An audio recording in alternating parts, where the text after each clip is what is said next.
Hello दोस्तों, स्वागत है आप सभी का। यूँ तो इतिहास में नाम बहुत कम लोग ही दर्ज करवा पाते हैं, लेकिन मैं आज बात करने वाला हूँ एक ऐसे शख्स की जिसने अपने टैलेंट के दम पर खुद ही इतिहास रच डाला। जी हाँ, मैं बात करने वाला हूँ ब्रूस ली की। ब्रूस ली, तो चलिए जानते हैं उसके बारे में। हेलो दोस्तों, मेरा नाम है कामेश योगी और आप देख रहे हैं इंटरनेशनल बायोग्राफी। ब्रूस ली के पिता ली होई चुएन तथा उनकी माता ग्रेस हो थी। जब वे 3 महीने के थे, उनका परिवार हांगकांग में शिफ्ट हो गया। ली के 4 भाई बहन और थे। ये एक संपन्न परिवार से संबंधित रखते थे, लेकिन इसके बावजूद भी ये स्ट्रीट फाइटर और गैंग रिजर्विस्ट में शामिल रहते थे, जो कि उनके मार्शल आर्ट्स में प्रशिक्षित होने के लिए ज़रूरी था। उनके पहले शिक्षा उनके पिता थे, जिन्होंने ली को मूल बातें सिखाई थी। 13 साल की उम्र में उन्होंने पिए मैन के अंडर में विंग चुन की ट्रेनिंग ली थी। उन्हें उनकी मिश्रित वंश की परंपरा के कारण पिए मैन और वोंग सुन लुयुंग से निजी तौर पर विंग चुन की कला सीखने के लिए ले जाया गया।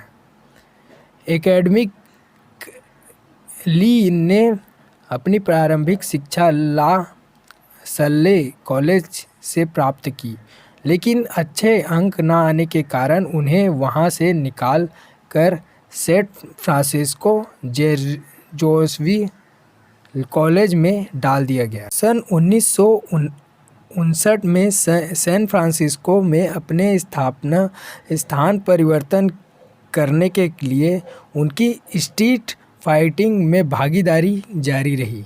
ली के माता पिता उनके इस हिंसक व्यवहार के कारण बहुत ही परेशान रहते थे और एक सुरक्षित और व्यवस्थित एवेन्यू के लिए वे हांगकांग छोड़ना चाहते थे।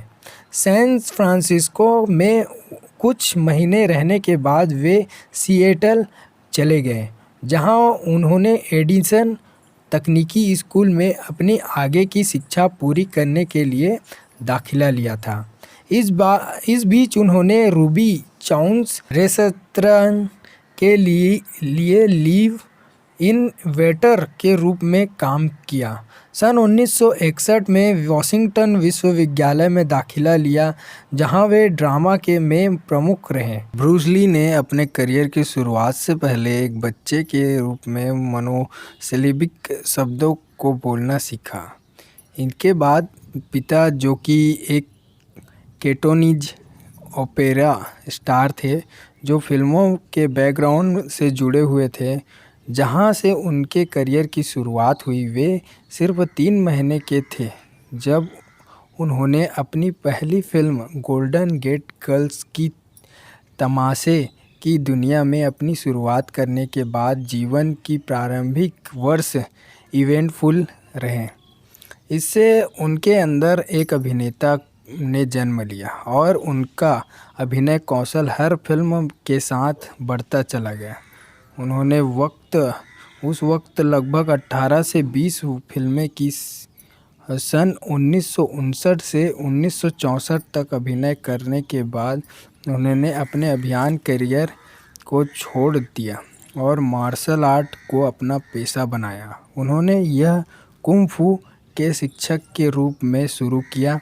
अपने समय के साथ उन्होंने सिएटल में ही अपना खुद का एक मार्शल आर्ट स्कूल खोला, जिसका नाम ली जुंग फेंग गुंग फू इंस्टीट्यूट था। सन 1964 में ओकलैंड के प्रसिद्ध मार्शल आर्ट प्रशिक्षक जेम्स ली के साथ शामिल होने के लिए उन्होंने अपना कॉलेज छोड़ दिया।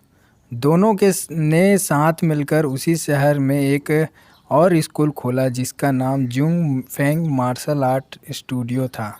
सन 1964 में ली ने लॉन्ग बीच और अंतर्राष्ट्रीय कराटे चैंपियनशिप में हिस्सा लिया, जहां उन्हें उनके 2 फिंगर पुश अप और 1 इन पंच ने लोकप्रियता बनाई। इनके बाद ये वहाँ गए जहाँ उनकी मुलाकात ताएक्वोंडो मास्टर झू गू री से हुई। वहाँ उन दोनों की तुरंत दोस्ती हुई और दोनों कलाकारों के लिए यह एक लाभकारी रहा। उन्होंने सन 1967 में एक इवेंट में बहुत ही अच्छा प्रदर्शन किया। इस बीच उनका एक निजी मैच वोंग जैंग मैन के साथ हुआ, जो कि वे जीत गए। हालांकि मैच के परिणाम को सर्वसम्मति से घोषित किया गया था। इसकी कार्यवाही के बाद वे वहाँ 2 वर्षन थे।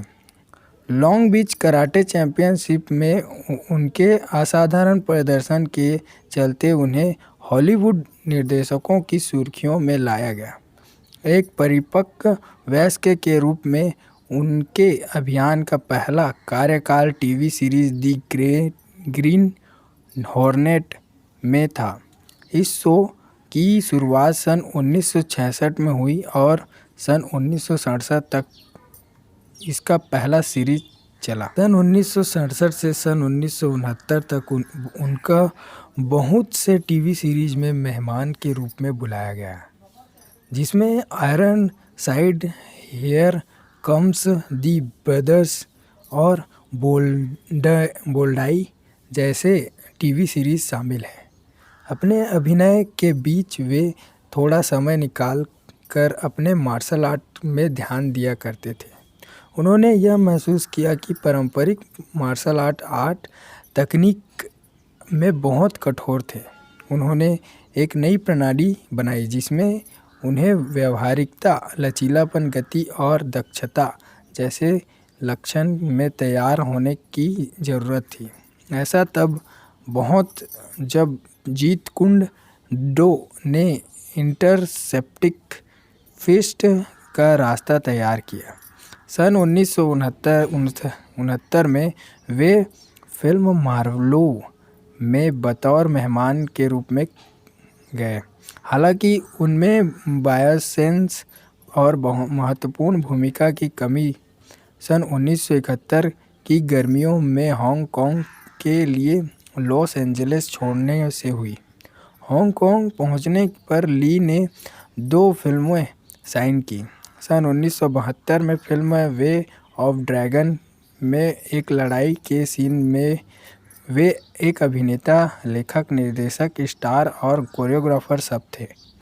उसी साल उन्हें एक फिल्म ऑफर आया जिसका नाम एंटर द ड्रैगन था। यह फिल्म 26 जुलाई सन 1973 को रिलीज़ होनी थी। प्रतिष्ठित मार्शल आर्ट कलाकार ब्रूस ली ने बहुत सी फिल्म और टीवी शो में किए। एक फिल्म जिसने सबसे ज़्यादा सुर्खियां बटोरी और साथ ही वे एक हीरो के रूप में सबके दिलों पर छा गए, वह फिल्म थी गोल्डन हार्वेस्ट और हॉर्न बोस प्रोडक्शन की एंटर द ड्रैगन थी। इस फिल्म ने दुनिया भर में कमाई के लगभग $200 मिलियन कमा लिया। यह उनकी सबसे सफल फिल्म थी, बड़ी फिल्म थी।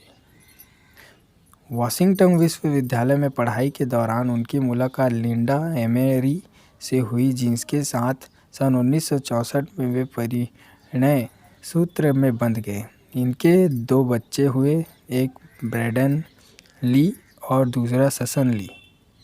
10 मई सन 1973 को वे अचानक गिर पड़े।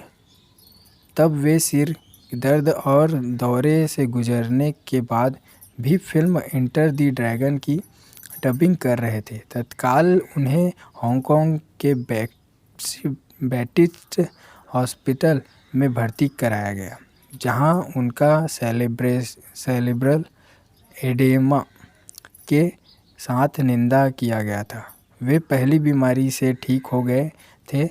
इसके बाद 20 जुलाई सन 1973 को उनका जेम्स बॉन्ड स्टार जॉर्ज लेजेनबाई से मिलने का कार्यक्रम था, जिसके लिए वे तैयार हो गए और लेटर रेजेंट पर रेमंड चाउ और बेंटी टिंग पाई के साथ एक बैठक की व्यवस्था की गई। जिसमें फिल्म गेम्स ऑफ थ्रेड की स्क्रिप्ट पर चर्चा होनी थी, जो वे लेजेंडबाई के साथ बनाना चाहते थे। उन्हें सिर दर्द की शिकायत थी और उन्होंने पेन किलर भी ले रखा था। वे एक झपकी लेने के लिए लेट गए और यह उनकी अंतिम झपकी रही। उन्हें क्वीन एलिजाबेथ अस्पताल ले जाया गया, जहां उन्हें मृत घोषित कर दिया गया।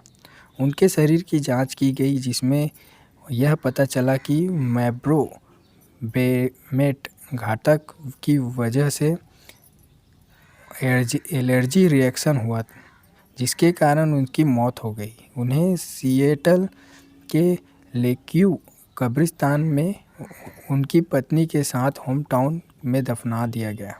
हांगकांग में उनके घर को संरक्षित रखने के लिए यह घोषणा कर दी गई।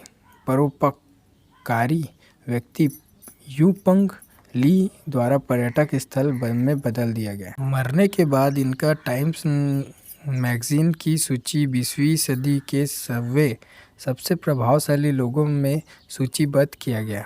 सन 2013 में इन्हें एशियाई अवार्ड से प्रतिष्ठित फाउंडर अवार्ड से सम्मानित किया गया।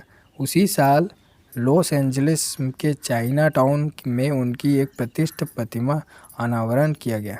7 फुट लंबी प्रतिमा चीन के गांगजाओ में बनाई गई और गर्व से मार्शल आर्टिस्ट प्रशिक्षण के रूप में उनकी उपलब्धियों को लोग आज भी याद करते। उनकी मौत की वजह क्या थी, ये तो आज भी रहस्य बना हुआ है।